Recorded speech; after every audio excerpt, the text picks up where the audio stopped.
Coming up on Global Business, COP28. The UN unveils a draft agreement on tackling climate change, prioritizing the reduction of fossil fuels. Strong trajectory. China's services sector shows strong growth in November, reflecting robust economic expansion. And in demand, as gold prices touch record price levels, we ask how long can the momentum last for the bullion's rise? And welcome, everyone, to this edition of Global Business here on CGTN. I'm Michael Wong in Beijing. Well, China and the European Union will hold a summit later this week right here in Beijing. Now, ahead of that meeting, Chinese Foreign Minister Wang Yi has held talks with a number of European ambassadors. Our Dong Xue reports. Senior Chinese diplomat Wang Yi said that despite challenges, China-EU comprehensive strategic partnership has surpassed 2 decades, and Beijing pays high significance to the global influence of such a resilient relationship. Wang said under the guidance of leaders of both sides, China-EU exchanges have shown a momentum of comprehensive recovery this year. We've seen a series of high-level official dialogues held one after another and reached a lot of consensus on cooperation and promoted the development of China-EU relations. Wang reiterated that China and the EU should adhere to mutual respect and pragmatically seek common ground to serve their own fundamental interests while contributing to world stability. For his part, the EU head of mission to China said he's appreciated such high-level in-person communication and he's looking forward to the China-EU summit in Beijing later this week. Despite our different political and economic systems, the European Union continues to believe that we can similarly pursue constructive and stable relations with China. Both sides agreed to continue communications on the ongoing Hamas-Israel conflict and Ukraine crisis and other regional issues. EU leaders, including Council and European Commission Presidents Charles Michel and Ursula von der Leyen, as well as the bloc's top diplomat Joseph Borrell, are flying to the Chinese capital for 2-day talks on December 7th and 8th. Topics ranging from economic issues to global conflicts are expected to top the agenda.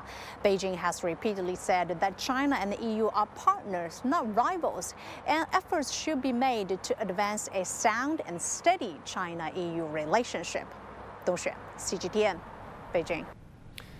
Meanwhile, China's National Development and Reform Commission and the People's Government of Beijing Municipality jointly held a partnership dialogue on Tuesday to help promote green development between China and Europe. Our Wang Munjie reports. Green industry and green economy. They are not only believed to be new economic growth drivers, but also an important basis for inter-regional cooperation nowadays. Both China and Europe have adopted a green transformation agenda as an important part of their domestic development strategy. Meanwhile, the synergy between the two sides on green development continues to experience a steady rise. European companies are deeply involved in China and have made positive contributions to China's development.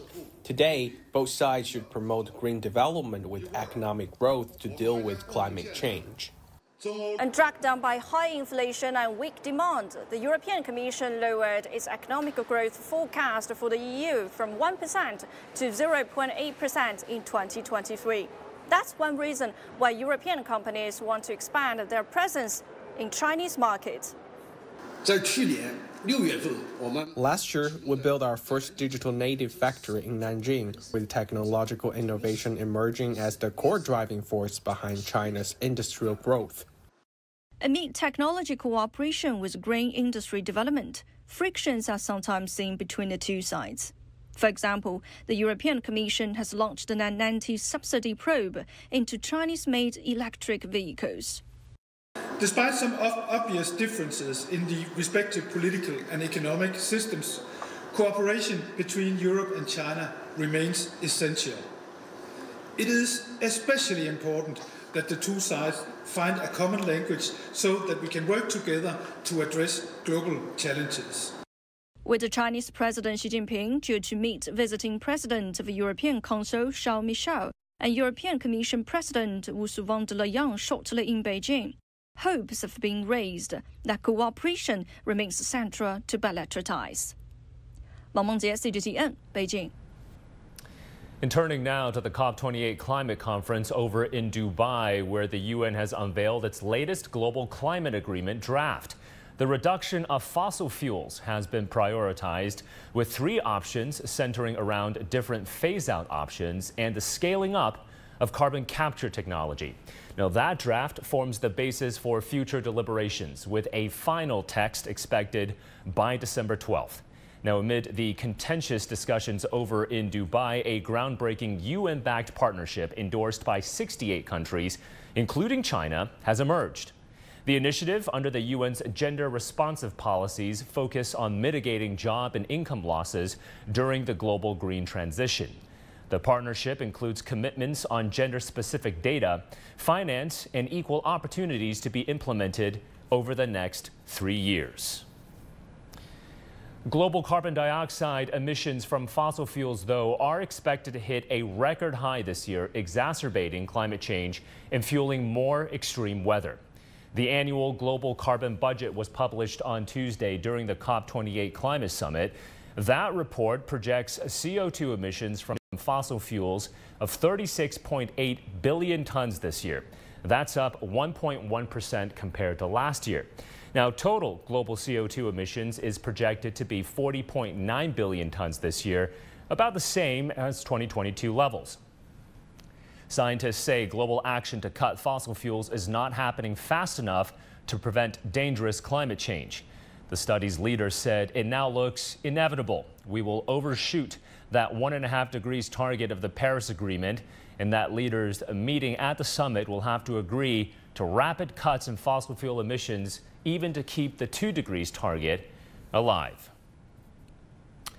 Well, the Sunnylands statement jointly released by China and the United States last month signifies the commitment of the world's 2 largest economies to work together on concrete climate actions.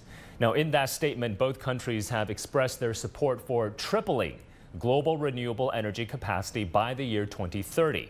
Now, they have also pledged to accelerate the deployment of renewable energy within their own borders until 2030, aiming to replace coal, oil, and gas generation and thereby reduce emissions.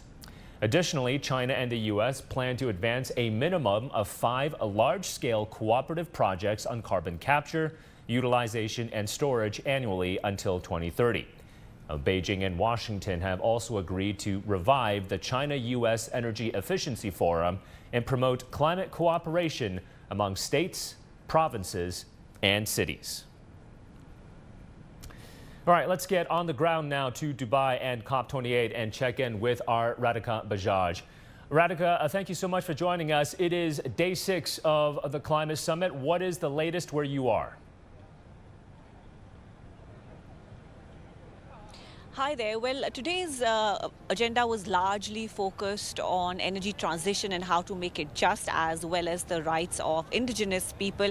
But the larger conversation really has been about the second draft of what could be the COP28 Charter Agreement that has come out, which talks about whether or not fossil fuels will be phased out and what kind of language will be used in the agreement. And there are 2 groups of people who will specifically, 2 groups of countries rather, that will be specifically opposed to any strong language around phasing out fossil fuels. The first group, of course, is the developing world, which needs cheaper fossil fuels to continue with its economic progress and also pull out millions of people out of poverty.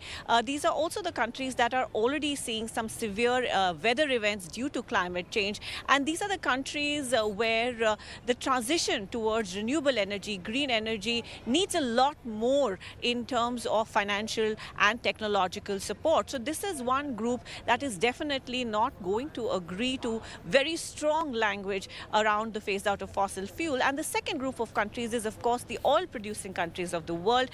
Their revenues, their economies are entirely dependent on how much oil they can drill, produce, and sell to the world year after year. Now, we are looking at different kinds of options that have been given in this second draft. The first option in the draft text has been listed as an orderly and just phase out of fossil fuels. There's a second one called accelerating efforts towards phasing out unabated fossil fuels. And the third option would be no mention of fossil fuels at all. Well, the latter, the third option, seems quite unlikely given the pressure after the global stocktake report, which tells us that the world is completely off track when it comes to meeting the requirements under the Paris Agreement. Now, the draft text also includes an option for the countries to agree to a rapid phase out of unabated coal power this decade and an immediate halt to building new CO2 emitting coal power plants.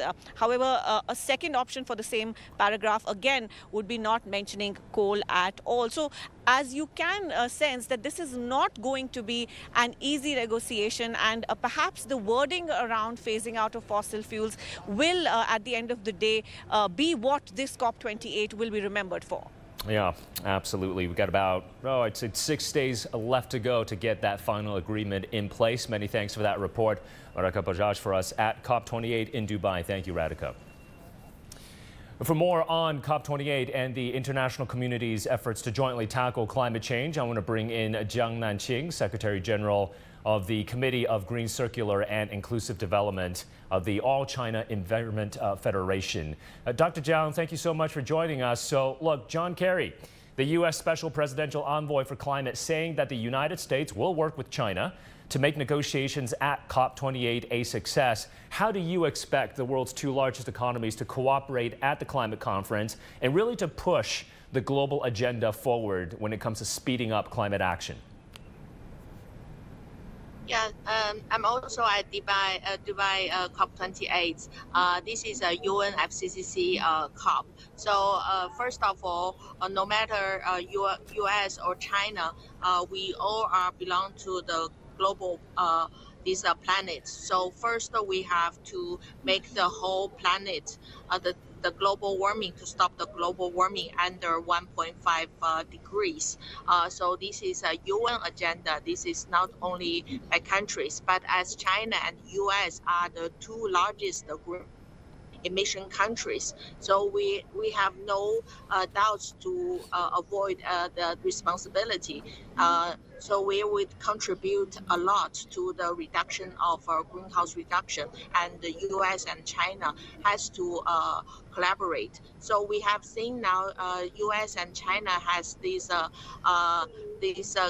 claim in November that to work together on climate change, and also to include not only energy but also more to develop circular economy, and also another important convention, which is plastic convention. So we see now the global governance are speeding up, accelerating, and US and China should also take more responsibility and collaborate, as now this globalization is very obvious, and China has the global largest supply chain, and US has this high tech, which should collaborate. Otherwise, no one can really make this reduction happens. Yeah.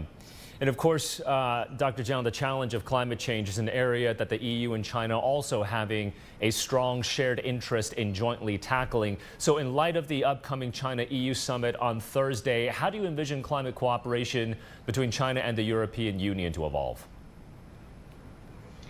Yeah, EU is always the leading pioneer in tackling climate change, and EU and China always have these collaborations on climate change and also circular economy.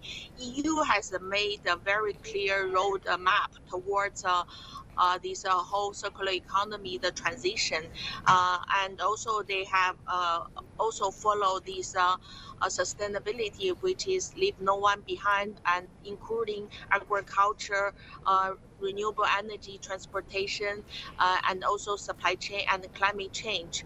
But so far as EU and China are the two these trade partners, which EU is mainly the import and China is the export. So EU will have this CBAM on carbon tax, which is targeted to reach carbon neutral by 2050. So all these imported products will be the carbon leaking. But as China is also providing more renewable products and EV, these electronic vehicles to EU market, and also the consumption are live in the EU market. So but China has to pay more for the carbon tax. So I think with the more deeper collaboration, we hope we'll have more uniform standards discussed with EU on these different product standards, on environment indicate standards, carbon footprint standards, and circular economy standards. So we can really have to reduce these tax on these China products. Okay, we're going to have to leave it there. Many thanks for your thoughts and insights on this, Dr. Jiang Nanqing, Secretary General of the Committee of Green, Circular and Inclusive Development of the All China Environment Federation. Dr. Jiang joining us there from the COP28 summit in Dubai as well. Well, many Chinese companies are emerging as leaders in the world's net zero transition and supportive policies. And China's industrial strength are two factors in the success of China's green innovation ecosystem. Now, the development and production of new energy products are increasingly becoming a key component of Chinese exports. Our Lei Shuran explains. China's new energy sector, driven by strong global demand and enhanced product competitiveness, is propelling the country's exports. That includes electric vehicles, lithium-ion batteries, and solar cells. Latest customs data shows that in the first 3 quarters of the year, China's outbound shipment value of the 3 products rocketed by more than 40% to nearly 800 billion yuan. That accounts for 4.5% of the country's total exports during the period. Jinko Solar, a major solar module provider, exemplifies this trend, with over 80% of its business now derived from exports. The company says its global module shipments exceeded 150 gigawatts by the end of the first quarter, making it the world's first solar module provider to achieve that level. The main reasons behind it include the strong demand driven by the carbon neutrality goals of most countries that have adopted the increasingly stringent regulations and limits. And secondly, I think in the supply side, that the increasing competitiveness of our products in terms of technology, performance, cost, we are far beyond our foreign competitors in this field. It's manufacturing excellence, which can transmit the latest and advanced technology from laboratory to the mass production line at the lowest cost. The rising demand for solar panels also benefits upstream companies, such as a silicon maker in Suzhou, experiencing increased demand for its products due to the popularity of Chinese solar panel products globally over the past few years. All of our clients now have export businesses. So the growing overseas demand for their products is also encouraging us to increase our production. In the next few years, we expect the demand to grow by 10 to 20% annually. To us, that means there will be a yearly demand of over 200,000 tons of polysilicon. Despite the sector's success, experts caution that future market share might be influenced by external factors, urging sustained efforts to continue export momentum. In some of the European markets, there is a big inventory of China products in the warehouse, which may take months to absorb. So this gives a very strong signal to all the Chinese players that they need to seriously consider the differentiation versus the other competitors, given this significant oversupply situation, and before they make extra investment decisions. Some of the countries have pushed out local production encouragement So all of these signals are pushing Chinese companies to seriously consider a more sustainable global footprint to support a longer-term growth. According to Natixis, a French corporate and investment bank, China has nearly monopolized global solar cell exports, accounting for 80% of the total last year, while also holding significant shares in lithium-ion battery and electric vehicle exports. Lei Shuran, ICS for CGTN, Shanghai. And farmers are increasingly adopting carbon farming practices as part of their efforts to address climate change. Now, this type of farming involves enhancing soil quality to improve its ability to store carbon dioxide. Speaking to CGTN, farmers discuss the intricacies of carbon farming and its potential environmental benefits. Take a look. Salts, mushrooms and stone sediments. Herbert Zettner uses specific fertilizer ingredients in a bid to enable his crops to help fight global warming. We are brewing a compost tea which massively strengthens the plants. Strong plants means an enriched harvest, and by constantly covering his fields with nutrient-rich greenery, the Austrian farmer also increases the amount of CO2 storage. The plants pump the CO2 into the top 5 to 10 centimeters of soil. The richer the soil, the more CO2 plants can remove from the atmosphere and store in the ground. Carbon farmers like Herbert Zettner are aiming for a CO2 soil share of 5%, which he says can bind 225 tons of CO2 per hectare, almost double the amount of carbon dioxide stored by regular farm soils. After 5 years of this carbon farming, independent inspectors verify the amount of the greenhouse gas in the soil and issue CO2 certificates, which the farmer can then sell to companies as part of their net zero targets. Not everyone supports such schemes. Several environmental organizations say such business practice is greenwashing, with better ways to store carbon available. The most effective way to store carbon in ecosystems is rewatering peat swamps. They are the ecosystem which stores most CO2 compared to the area they cover. But we don't necessarily need companies kind of buying certificates and greenwashing themselves as climate neutral when they are not. Zettner's carbon farming, which he does alongside regular farming, adds around 1/3 to his workload, but payment from CO2 certificates doesn't fully compensate him for his time. Helping increase the CO2 storage means about 1/3 more work every day. And if we carbon farmers were compensated a bit more, it would be better, because then more farmers would get involved. Zettner says his initially skeptical colleagues are now showing more interest in his work. Currently, only around 1% of Austrian farmers are participating in carbon farming. Increasing that number would see more of the country's greenhouse gas go into the ground. Johannes Bleschberger, CGTN, Auerstal, near Vienna. And still to come here on Global Business. Strong trajectory. China's services sector shows strong growth in November, reflecting robust economic expansion.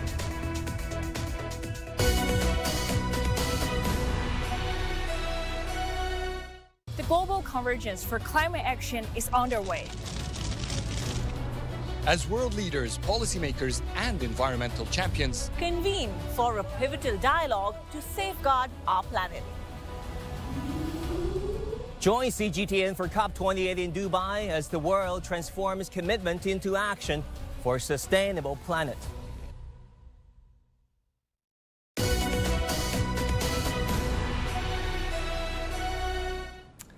Well, China's services activity gained momentum last month, driven by new orders coming in. That's according to a private sector survey. The Caixin Services Purchasing Managers Index rose by over 1 point to a 3-month high of 51.5 in November. A reading over 50 indicates expansion, while under 50 indicates contraction. Caixin cited expansion on both the supply side and the demand side. It also says the increase, together with a stronger than expected manufacturing PMI, shows signs of the Chinese economy's recovery, with steady growth in consumer spending, solid improvement in industrial production, and an uptick in market confidence. And in other headlines, we're tracking across China. Data from the China Federation of Logistics and Purchasing shows that the country's e-commerce logistics index rose to 113.1 points in November, marking a 1.2-point increase from the previous month. Fresh data from China's State Post Bureau reveals that as of December 4th, China's express delivery volume for this year exceeded nearly $20 billion, reaching a record high. Now, this marks the first time it has surpassed 120 billion pieces, following 3 consecutive years of exceeding 100 billion pieces since 2021. And China has expressed disappointment over Moody's downgrade of its economic outlook, with the Ministry of Finance dismissing the credit ratings agency's concerns on the country's growth prospects and fiscal sustainability as unnecessary. Well, gold prices notched up another record high to kick off the week, with spot prices, reaching over $2,100. So the question now is, how long will this momentum last? Our Chen Chong sat down with Juan Carlos Artigas, who is the head of research of the World Gold Council in Shanghai, for more. Gold prices hit another record high this week. What are the reasons behind this round of increase? Gold has been supported by 2 main reasons, I would say. First is heightened geopolitical concerns. Geopolitics have provided additional support for gold because it serves as a safe haven. The other factor that is important is that the market is starting to price rate cuts by the Fed and other central banks at some point next year. I also want to mention an additional third factor, so to complement these first 2, which is positioning. Like in October or so, positioning in the gold market was weak. And that usually means that if the gold price reaches a certain higher level, suddenly positioning changes significantly. So suddenly more investors move, because the gold market is usually on a net long position, and this was very, very, very low. So it's very common that it mean reverse. Do you think the momentum will continue in the following months? For now, expectation of interest rates is already, supporting prices, but it is also true that if the Fed and other central banks are able to achieve a soft landing, then risk may come down a bit, and that would potentially create some headwinds for gold, right? So it's going to be a little bit of a balance, and it depends on whether the economy does manage to have a soft landing, or if there's a recession. If there's a recession, then you will see far more support for gold. I think that this is a common phenomenon towards the end of the year, to see gold prices behave more or less like this. And then, looking forward, we're looking at the balance between these 2 factors. Chinese consumers are still showing their enthusiasm in buying gold. But do you think their passion also stems from the sluggish performance of the stock market so far this year? Yeah, well, and it's interesting because in Q3 we did see a deceleration, in particular in gold demand, but when you look at year to date, then that has been supportive, right? And part of the reason is also the rebound post 2022. In addition to that, we have seen obviously kind of like that the gold price has reached record levels in China as well. And that is attractive for gold as an investment. Obviously, for consumption, it can be difficult, right? Because if the price increases, that tends to decelerate demand. But it is interesting to see in China, searches for gold as jewelry as an investment and gold as an investment have also increased, which again is providing this support, right? That people see gold not just as something that you would buy today or tomorrow, but something that you hold for the long term. And that's going to do it for this edition of Global Business here on CGTN. I'm Michael Wong here in Beijing. We'll see you again next time.